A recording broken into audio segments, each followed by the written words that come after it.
Hello, everybody. Welcome out. I am Tyrone Wilson. I am the founder and CEO of of Cover Six Solutions. In addition to that, I am also the organizer of the DC Cybersecurity Professionals. Today, I'm here, with the Cover Six Solutions team, as well as Scott Graphius. Today, we're going to talk about how to level up the happiness of cybersecurity teams. We're really excited to have Scott here today. For everyone in the audience, if you have any questions or comments, please be sure to add them to the comments section. What I like to do is I like to add those comments on screen so Scott can see them and so the rest of the audience can see them, for anyone who may watch this video afterwards. We are live. We are excited to have you. The DC Cybersecurity Professionals have been around since January of 2012, so we are in our 10th year. We will have a 10-year anniversary special at some point this year, most likely towards the end of the year, so be prepared for that. Also, if you have a topic that you would like us to talk about, please be sure to put those in the comments. And last but not least, be sure to like and subscribe. Thanks for coming out. And with that, I'm going to turn it over to Scott. Thank you. Share my screen here.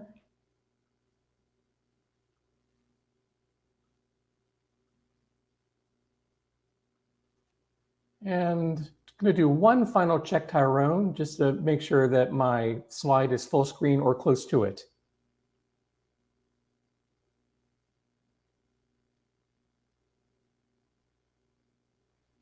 Does it look good, Tyrone? Sorry, I was muted. Yes, it looks great. We are ready to go. Thank you. I appreciate it. So again, I'm Scott Graphius, and this is Level Up the Happiness of Cybersecurity Teams. I wanted to mention up front that for content accessibility purposes, I've deliberately used wherever possible or practical large size fonts and high contrast elements. And I'll be describing the on-screen content as well. There are a few cases where it'll be word for word, but for most slides, that's not the case at all. So want happier and more productive cybersecurity teams? And who doesn't? Among other things, it takes great leadership. You have a technical expertise in your tradecraft, but this focus here is on the leadership side, the soft skills side. And proven strategies along those lines can give you a real advantage. And so that's where the phases of team development comes in. It's a framework that's been around for a while, but it has stood the test of time because it's still relevant and beneficial. More on that momentarily. So if you're a leader or you aspire to be one, you're a member of a team or you might be in one in the future, and that's just about everybody, or you're just looking to develop your related skills, this talk, which is based on the groundbreaking work of Dr. Bruce Wayne Tuckman, but with an entirely fresh angle. Among other things, 0% theory, 100% practical, usable information. And with tips for working in a leading team successfully. So here are the objectives of this relatively brief talk. By the end, you should understand the 5 phases of team development. And by the way, perhaps you already are familiar with them. And if that's the case, maybe there's some additional information you'll be able to glean from this, or this might serve as a refresher. And if you're not familiar with them, this would be a good introduction. That's the design of this talk. There's the characteristics of each phase, and then most importantly, clearly is the usable strategies for applying them. And here's the agenda. In other words, how the talk is structured.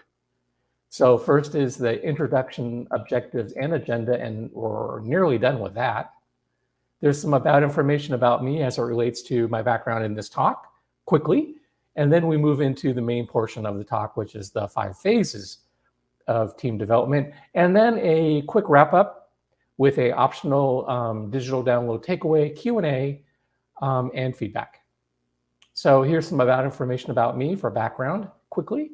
I'm a Agile project management practitioner, consultant, author, and speaker, and I'm honored to have covered events, conferences, and otherwise spanning 22 countries.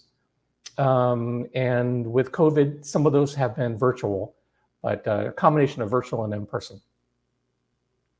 I'm the CEO, founder, and chief consultant for Exceptional PPM and PMO Solutions, which is a mouthful. That stands for Project Program Management and Project Management Office. But agility or agile is so mainstream and so central, especially in the last few years. There's a new division called Exceptional Agility. So I'm in charge of that as well. And the last thing I want to say about the company is we're quite proud to give back to the profession and community. So approximately 20% of our work is pro bono, no charge for charities and nonprofits.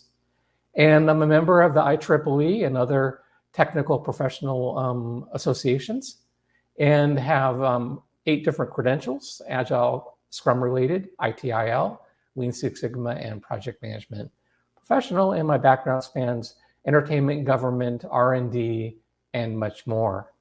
And wrapping up this little about content from my books, which are 2, have been featured and used along with other content from myself by a variety of organizations. And here are just a few of them. And of these, I'm going to highlight just a handful, and then we'll move on. Broadcom, the United States Department of Energy, the United States Army, the government of New Zealand, University of Waterloo, Microsoft, and many others. So here we are, the main portion of the talk, the 5 phases of team development. So Dr. Bruce Wayne Tuckman, who received his doctorate in psychology from Princeton, did extensive research on what was initially referred to as group dynamics. And since the following terms have been used interchangeably in the context of this topic: team dynamics, group performance, team development, and so on. So those terms are used interchangeably. And he published his model way back in 65. So why the heck are we talking about something from 65, you might ask? And if you did, that's a perfectly reasonable question. And the answer is because it's still relevant and beneficial today. And my talk will draw on my own real world experience using it. And also, I thought that you would be interested in the variety of organizations that are currently advocating for the benefits of the model. And here are a handful of them. And of these, I will list just a few. There is the SANS Institute, RAND Corporation, Google, NASA, Gartner, Forbes, IBM, Microsoft, MIT. The list goes on. Of these, plus some additional ones, I have put together in a detailed bibliography of 65 sources that I drew from for this talk. And the reason I highlighted some of them here is to show you some current leading organizations that represent a diversity around the world in terms of people who have advocated for the model and have written about it. And so these sources are in the bibliography, along with additional content is available at the end of this talk if you're interested. I've made that available for you. So to underscore the relevance and value of the model, most of those sources were published in the last 10 years.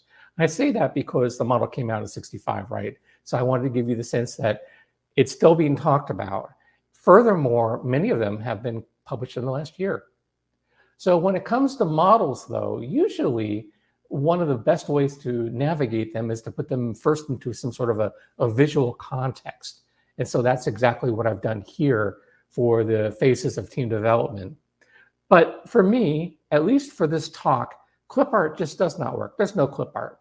Not going to happen. No stock photos, and there's definitely the generic content. It's all custom that I created, and happy to present it here to you. And so here is a phases of team development custom visual, which gives the overview. So as mentioned at the top of the discussion, I've tried to use large size fonts for content accessibility. That won't be the case in this slide here. It's just to give you the overview, and then momentarily we'll zoom in on the respective content, and you will be able to make it out. You probably can't make it out in its current display right now. But again, here's just to give you the overview. So you see from left to right, the 5 phases of team development: forming, storming, norming, performing, and adjourning. Above that, you see a graph which depicts the performance typically measured as productivity. By the way, that correlates with happiness. There are studies, and they're in the bibliography, that say that happiness relates to productivity. There's other studies that say that productivity relates to happiness. They're correlated. Let's just leave it at that. And so you may not be surprised to hear, I suppose this might be just common sense, but as the team is in the highest level of its performance, generally that's when they're happiest. So there's a variety of reasons to try to get the team into the highest level of performance, because that's the highest level of performance, of course. And that's also the highest level of happiness for the team as well. So what we have below the 5 phases of team development is the first row are the characteristics. These are what you typically see in the respective phase, the behaviors. It's almost like if you're not familiar with the model at all, or you're not certain exactly where the team is, you can use it as sort of the diagnostic criteria for assessing exactly where the team is at a given time. And then once you understand where the team is, then you can apply the proven strategy. So I took this talk, my role in this talk, quite seriously. I know the literature inside and out, everything from Dr. Tuckman's original publications and decades of research since. And then what I decided to do to make this talk unique is to extract the information from these studies that relate to what you can actually do and apply.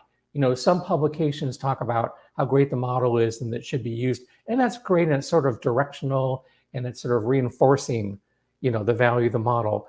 But that stops short in that example of actually telling you strategies that you can apply. So I sifted through all the research, extracted them, and put them in plain language as much as possible. Those are the strategies that makes this talk unique. So moving on, you know, this is about what happens with the team in terms of the phases, but this is all about people.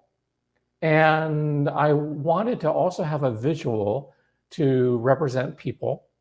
And for, pardon me, for inspiration, I looked to 1965 when this model first came out to see if there's anything that I could appropriately leverage and then also have it be custom.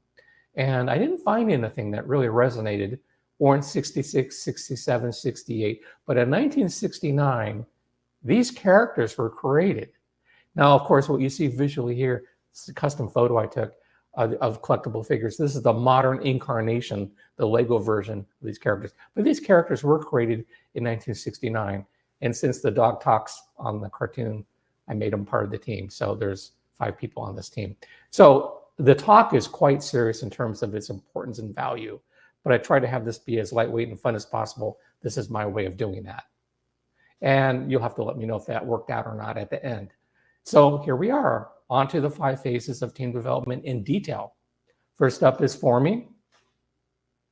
And, you know, there are a variety of ways that teams can work in organizations. There can be just, you know, department team, right? There can be a classic project team where you have a whole bunch of people get together and work on something for an extended period of time, which could be, you know, months or however long it takes, and then it's done, and then they disband.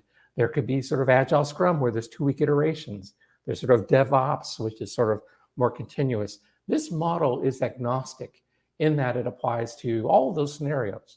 Granted, some of the specifics might vary from one type to another, but because it's possible that everyone joining this talk comes from different backgrounds in terms of how projects are managed in the work environment, I'm going to give examples from different kinds of cases just to illustrate some of these points. So first up, I'll say forming. Forming is just, you know, what it says. It's when a group of people get together for a common purpose, a goal, if you will, and it may be called a project. It could be called whatever it is. In the case of a classic traditional waterfall project, it's people getting together for a specific scope to work on it until it's delivered at the end. In the case of Agile Scrum, maybe it's a 2-week iteration or a sprint. In the case of DevOps, maybe it's the very first incarnation of DevOps, or maybe you have new people joining DevOps. So there's team members that are forming. So it's a collection of work that's being managed by a group of people who have worked together before, who have not worked together before, or a combination, most commonly, a combination of that, right? So all of those situations apply. Here's what you typically see during this phase one forming. With this newness comes eagerness, and people are generally polite, sticking to safe topics. But even if details are shared at the beginning here, there's still, it's young in the project or young in the team in terms of what's going to be happening. And it's perfectly normal, according to Dr. Tuckman and subsequent research, for some team members, especially those who don't normally work on teams, but anybody, to have some level of anxiety and questioning about how the heck we, the team, are going to fulfill this objective, especially if they've never done something like it before. And also how the individual is going to, their role and how they're going to contribute to the success of the team and the initiative that they're working on. But here are the strategies that you can apply to help the team grow and advance, which really means move on to the next phase. So first is taking the lead. And who's taking the lead? Well, it depends. So it could be a project manager, it could be a DevOps lead, it could be a Scrum Master, it could be the head of info security or a lead, info security lead. It can be whoever's appropriate to the unique situation in your environment. But somebody's taking the lead and being very visible.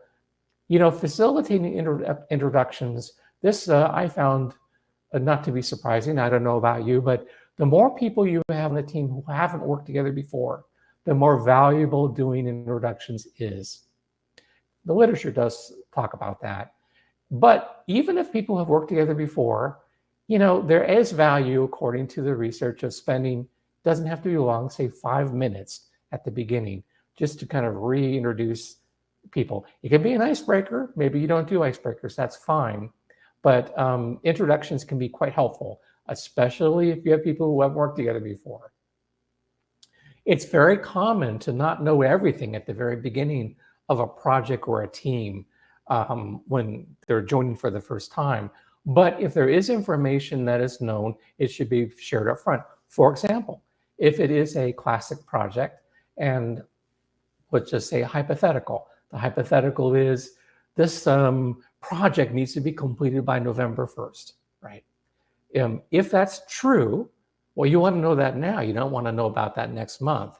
So to communicate what's known as early and as quickly as possible can be very helpful and beneficial for the team. And some of these points, or maybe most of them, might just seem to be good practice or good common sense. Not always common practice, but good common sense. And I would, if that's your take, I would agree with that. The reason that they're listed here and the strategies are listed for the subsequent phases is that these are the proven strategies that are particularly powerful in helping the team grow and advance out of the current phase into the next one. So I'm going to jump down to the last bullet point in the interest of time and say ensuring response times are quick. So if there's questions or issues, getting through them as quickly as possible is a good way of getting the team to move on in terms of the development into subsequent phases. So what happens after after forming is storming? By the way, the literature does not say what the durations are, and the reason is it varies. So left without anybody handling the strategies, the team may or may not move on to forming, from forming to storming, norming, performing, and adjourning, or it may not. I had somebody who attended a talk earlier who said that based on the description of storming, she realized that one team that she worked on, which was problematic, was in the storming for the whole life of the project. And as you can see from the graph above, you still have a level of performance or productivity in storming, but it's the lowest. And it's also the lowest for happiness. So there's a variety of reasons why you want to get out of storming. Well, I guess I just highlighted some of them right there. So let's talk more about storming. And here you have very different visual, people coming to loggerheads, if you will. And it doesn't have to be long in duration. It doesn't have to be high in intensity. but these are the things that you typically see, and they're perfectly normal according to Dr. Tuckman and subsequent research. There can be resistance, and it can be rooted in people's differences of opinions about how things are going to be run. And this is really regardless of how great the project manager, scrum master, info security lead, DevOps manager is, whoever that person is. This can still occur, but it doesn't have to be long, and it doesn't have to be serious. There can be some competition, some jockeying for competition, regardless of job titles, about who's going to be sort of the lead person here, again, independent of job titles. And compared with other phases of team development or stages, emotions can be high, but it doesn't necessarily have to be the case for everybody. These are the behaviors that are typically seen, and they are normal and healthy. But most importantly, here's what you can do about that. Requesting and encouraging feedback sounds really simple, and I suppose perhaps it is. Granted, it's different probably in a virtual versus an in-person environment, so I'll give one or two examples here. What's meant by that from the literature is having that person, whoever that person is, say something like, if you come across any issues, whatever the terminology is in your environment, impediments, issues, problems, concerns, questions, large or small, I don't care how small, please let me know. And then make it as easy and as frictionless as possible. Whatever is appropriate.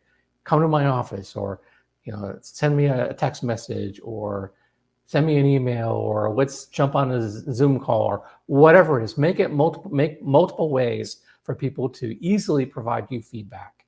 And make it not a one-off. Make it a recurring invitation for feedback. Because I don't know about you, jumping to the second bullet point, but sometimes the larger issues or problems are sort of self-revealing. Everybody seems to know about them rather quickly. But it's the little smaller problems, issues, concerns, impediments that don't always rise to the surface unless there's an invitation, a solicitation for feedback. But in aggregate, these small things can really add up to a drag on the team's productivity and happiness. So it's important to request and encourage feedback. So I'm going to jump to the last bullet point here. Trust. Well, there are books and great talks just about trust. In the context of this discussion about team development, there are things that can be done that are relatively simple in a very complicated world that we have. I'll give you one or two examples about building trust as it relates to team development here. Let's say you have an agile team. You don't have to, but let's just pretend you have an agile team. And let's say that the scrum master or the info security lead, whoever that person is, says, we're going to have a team check-in. Sometimes they're called daily scrums or daily stand-ups, whatever. We're going to have a team check-in every workday from 9 to 9:15 local time, every workday.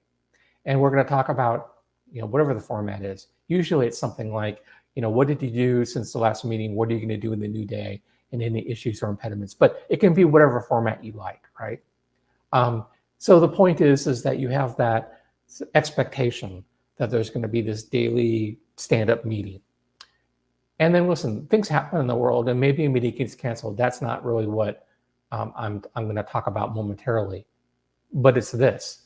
Let's say 3 or 4 of them get canceled in a row. Well, not only are you not honoring trust, you're doing the opposite of that unintentionally, of course. So building trust is to set the expectations and consistently meet them in terms of the commitments about how the team is operating, the rules of the team. Of course, there's flexibility. Those rules can be amended, but you need to do what you say. And as obvious and as simple as that is, it goes such a long ways, according to all the research. So I did want to spend a moment or two talking about it, which I just did. And then next up is norming, which is the second highest level of performance. And here's a very different visual intentionally. It's not intended to show a hierarchy, but rather, I think it's the last bullet point. Yes, developing cohesion. So what you have is, compared with earlier phases, now the purpose and the goals are much more well understood, and that can translate to higher confidence, commitment. People are engaged and supportive. And if there was any kind of anxiety earlier, particularly during the storming phase, again, very normal and healthy according to Dr. Tuckman, it is lowered or eliminated during this phase, the storming phase. And this is potentially just a hair away from the highest level of performance, performing the next phase. Here's what you can do to get there. Recognize the individual and team efforts. In other words, don't wait for the end of, if it's a classic project, don't wait for the end of the project. Whenever there's milestones along the way, whether it's DevOps or whether it's a sprint or whether it's a classic project or just a department operating together on some sort of joint mission, right? Celebrating successes along the way. Learning opportunities to the extent that you can whenever you're working on anything, anytime, if it makes sense in your organization. Some organizations have learning as sort of a separate module done outside of teamwork or project work. But anyways, incorporating learning as much as possible. In here, monitoring the energy of the team, the last bullet point, is intended to show you that it's just a very different position for the lead person here compared with earlier on, where they're very much visible and much more pronounced in terms of their interaction with the team. Here, the team is at the second highest level of performance, so they're sort of stepping back and only getting involved as necessary. And then that brings us to performing, which is the highest level of performance. And here, a very different visual. Pardon me. I think, again, the last bullet point, yes, demonstrations of interdependence and self-management, sometimes called self-organization. Those terms are sometimes used in agile environments. It applies in all environments as it relates to this talk here. Here you have the highest level of motivation, trust, and empathy, where individuals on the team will defer to the team's greater needs typically, and the team is clearly effectively producing their deliverables and they're consistent. But this is an open, active phase. It's not done yet. The done is the next phase, adjourning. So to keep the momentum going, this is to help the team grow and advance, which is, again, more to keep the momentum going, guiding from the side or minimal intervention, celebrating successes, very similar to what was mentioned earlier, maybe milestones along the way, not waiting till the end, in other words. And then the last bullet point here, this is probably already happening, and that is collective decision-making and problem-solving within the team. If it is, encouraging them to do so. If they are not, you're encouraging them to do so. And then lastly, the fifth phase is adjourning. And I did want to mention, here's a very different visual, sort of the flip side of forming. And here you have, well, I'll just first give you some quick background on this, that Dr. Tuckman introduced 4 phases, forming, storming, norming, and performing in 1965. But he and a colleague, Marianne Jensen, found adjourning to be so important that Dr. Tuckman's model was updated by Dr. Tuckman and his colleague in 1977 to include adjourning. Some people call it transitioning or mourning for reasons that will be highlighted momentarily, but there are 5 phases because Dr. Tuckman says so. If you were to do a Google search, you might find maybe up to half of the results talk about 4 phases. Well, it's been 45 years since the model was updated. I would think people would be on board, but if people misunderstand that there are 4 phases, that's probably because there are lots of people talking about, including doing talks, and they'd say there are 4 phases. It's not the case. There are 5, so I did want to mention that. And it's perfectly fine to consider adjourning, transition, or mourning, but the official name is adjourning. And it isn't mourning because, well, let me talk more about that. So there can be, but there isn't necessarily sadness. It's a potential, and it varies by individual on the team. And that's one reason why I don't like the term mourning phase, because first of all, it is adjourning, and maybe there is no mourning. So why call it the mourning phase? So I'll give you a situation. Let's say it's a large team, a large department, a large group, a large project, and people have been working together for a long time. and the project is over, or the team is disbanding for some reason, there can be sadness. It's perfectly normal and healthy, but there doesn't have to be. It depends on the nature of the situation. So an example might be worked on this large project. It was an InfoSecurity Central project, and it was a great success. Everything that was in scope or was intended to be a benefit was realized by this project. But this is cross-functional, and there are team members from other departments, maybe even marketing and web development and so on. And so people go back to their regular homes in the organization. And particularly those who don't normally work on projects, but potentially anyone, there can be sadness. So on the one hand, there's great success and happiness about that achievement. On the other hand, the work is over, depending on the particulars of your situation and the project or team or whatever is going on in terms of adjourning. I do want to mention, this still applies to, as I mentioned earlier, all scenarios in terms of types of projects. An example that's misunderstood is with Agile Scrum or sprints. It's the combination of the people and the scope that's over for adjourning, right?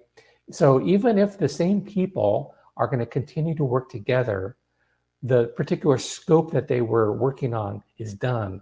And so that's really what adjourning connotates. It doesn't mean that you have a great group of people and they have to be forcibly disbanded and never work together again. It's not the case. But disbanding does occur, and to the extent that's appropriate to the individual situation. Here's what you can do, though. Now, at this point, the project is over, or the work that the team was working on is over, or there's a break in the work. In the case of DevOps, maybe a break because there's going to be a new tool set or something like that. So these are strategies to help the individuals on the team, the project team as a whole, and the company grow. And that is, first of all, recognizing change. It might be just so obvious that everything is done now, but it's helpful to have, particularly for those who don't work on projects or teams regularly, to acknowledge, first of all, the success of the team, of the work that the folks are working on, and what the next step is. Going back to your home department or moving on to the next project, whatever that is. And this is an opportunity for what some organizations refer to as lessons learned, post-project review, post-mortem, retrospective, timeout, break, relearning, all the list goes on and on. The format can be whatever you'd like. Typically, the most common questions that are asked and answered are, what went well, what didn't go well, what would we change? And the point there is that if implemented, those lessons learned, if implemented, the organization is at a competitive advantage the next time it does a project that is similar or has aspects to this project that are similar next time around. And the last bullet point cannot be overemphasized. I do want to spend a moment on it, and that is celebrating accomplishments. In some organizations, it's an email, or it is a Zoom call, or some version of those from the head of InfoSecurity, or the CTO, or the CEO, or whatever's appropriate in your organization, right? To show appreciation for the team's diligence, hard work, success. And here's the part that surprised me, but it's in the literature and it's quite clear, and I do want to share it with you. Having that kind of message come out is not only beneficial for the individuals on the team and the team as a whole, it is. Here's the part that surprised me. If that message goes out to a broader audience, for example, the whole company, others who had nothing to do with the project also benefit from that message to the extent that they see how the company recognizes and appreciates the hard work, diligence, innovation, and success of its team members. And so having a party, an after party, an acknowledgement, a celebration, be it virtual, be it in person, can be very powerful in terms of the development of the team, and particularly for the ongoing subsequent team work that will occur in the organization. And so, this is not a talk on post-project reviews or retrospectives, but I did want to share 2 examples with you that I have found to be very powerful and result in surprising answers to questions. So rather than just asking what went well, what didn't go well, what would we change next time, asking these in addition or instead of. These are 2 questions that the team can ask and answer, and the results might be surprising. How can we, the team, make an even bigger positive impact on the company? Another question to consider that I found very powerful after experimenting with different questions over the years is, how can we, the team, achieve even greater ease of work? And then here you find out things like, well, I wish we were in the newer version of this software, or all kinds of things that come out that wouldn't otherwise come out if you didn't actually ask this kind of a question. So I did want to share that with you. So this is obviously a quick talk, so those are the key highlights of the 5 phases of team development. And one thing I want to mention very briefly, do a time check here, is that the direction is typically from left to right: forming, storming, norming, performing, and adjourning. There can be cases where the direction is at least temporarily opposite direction. I'll give you 1 or 2 very quick examples. Let's say you're in the performing phase in the 5 phases. And let's say that a key lead role on the team has left the organization because, let's just make it fun, she won the lotto, and the $100 million one too, on top of that, right? None of this $1 million business, the $100 million one. And it's just gone. So it wasn't planned, it was abrupt, and it happened. These things happen, maybe not lotto wins, but these kinds of changes to the team composition can occur, right? And so it may be possible that whether the role is replaced or not, that when you look to see where the team is operating, that the team is back in the forming phase in terms of the behaviors. It's not like it's conscious that, well, somebody left, so therefore we are now moving back to the forming phase. It's not that. It's not sort of a choice. It's just a reality. So the phases are a marker of the team's current phase or stage.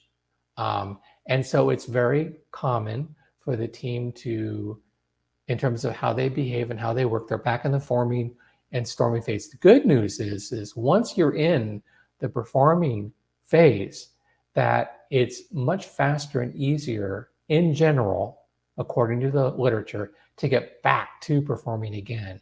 So again, there's no duration on how long it takes to clear forming, storming, and norming to get to performing. But once you're there, it's easier to get back. I'll give you another example. Let's say you have an InfoSecurity team, and I actually saw this happen myself because I work with InfoSecurity teams quite a bit on projects. And there was somebody who was a key lead in the organization, and he was leaving because it was a transfer. I think he was moving to the New York office. This is before the pandemic. I think he was moving to the New York office, if I remember correctly. But it was a planned.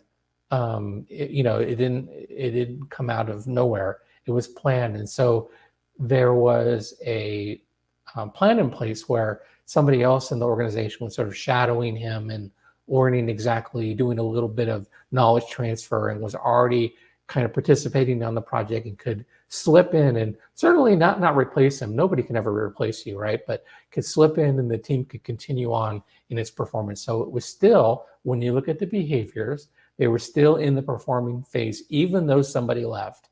But the most common reason for moving out of performing is because there's a change in terms of the team, people leaving or joining the team. So I did want to cover that. So we have a quick wrap up with a digital download takeaway, Q&A, and feedback. So I will say that forming, storming, norming, performing, and adjourning are all necessary and inevitable for teams to grow and deliver results, according to Dr. Tuckman and subsequent research. And this presentation introduced the 5 phases, described the characteristics, and the most important thing are the strategies for navigating the team from start to finish. And as promised, I realize you won't be able to see the detail here. There's a detailed bibliography and has 60, I believe it's 65 sources, and then also the main visual. So I have that put together for you for attending this talk. If you're interested in it, as a 2-page high-resolution PDF. If you'd like it, I have a short URL here. It's all in lowercase. It's bit.ly/MEET-7. And it may take a moment to, load on your screen, but then once it does, you can save it to your desktop. And I wanted this to be as frictionless as possible. So for this particular document, there's no authentication, or I'm not capturing your email address or anything like that. I just wanted to make it really easy for you if you wanted it. And because this link, this URL, is also on a couple of subsequent slides, I'm going to move on. And here we are into the Q&A. And I'm going to, this might be a good time to handle Q&A. So let's do that. So can I leave my screen, Tyrone, as is, or should my screen be minimized for the Q&A? Nope. You can leave it right here. What we can do is we can continually just switch back and forth. Sure, let's do that. From this to this, as we have questions. How's that sound? That sounds good. I'm because the way I'm displaying my PowerPoint, my visual is taking the full screen. Also, I should mention, Tyrone, I don't think we talked about this earlier. A lot of questions typically relate to the visual, and that was one reason why I was leaving the visual up. Okay. Yes. Is there a way for you to summarize any comments or questions, Tyrone? So I have some questions myself. Right, this is all fascinating. Like every time we have a new speaker give a topic, especially if it's a newer topic, something that we don't usually focus on, it's always like a learning and teachable moment for me, right? So I do have some questions before we move forward. Like, how long have you been working on like this type of content? How so, Tyrone? Meaning like the forming, storming, norming. I noticed like when we first started to set this up that you've given tons of talks. Yes, I am. Thank you, Tyrone. Thank you for everyone's questions and comments, by the way. There are sometimes comments and questions that I've heard at other events, but there's always new ones too. So I do 3 different talks right now, and this one is what is sort of referred to as sort of the soft skills or the leadership area. And then the second talk I do is business and strategic, and the third is technical. Particularly with Agile in particular. This talk I have found has been quite popular with a wide variety of audiences. To your point, Tyrone, I even had the IEEE invited me to speak, the world's largest technical professional organization, right? They had me speak last year at IEEE Day, which was a big honor. And so I've had let's see, what's one organization? B-Sides, which your audience is probably familiar with. Which one? In this case, Newcastle, England. Okay. And I have other B-Sides. My approach is to, until they publish my speaking engagement, I don't usually preemptively mention it until the event has published the event. So there are other B-Sides that have asked for me to give versions of this talk. I also try to tailor them, even though sometimes the titles are similar, because the audience is different. So at least the verbal delivery, and also the duration is different. Some talks are 30 minutes, some are 2 hours. About 45 minutes to an hour, which is roughly what this is. It's sort of the sweet spot, I think, because it's hard to talk about, unless you're in person and you can do a break. It's hard to really go through a 2-hour talk. Right. And so I've been practicing aspects of this for decades, because this model was introduced such a long time ago. And I have only recently, in the last 2 or 3 years, found that there's a big demand for it. And I would say that, at least 50% of my talks our audience is outside my normal audience. My normal audience is project management, right? But I would say that approximately half of my talks at events, like DevOps, I spoke at DevOps Pro Europe, and a whole bunch of events around the world have almost nothing to do with project management.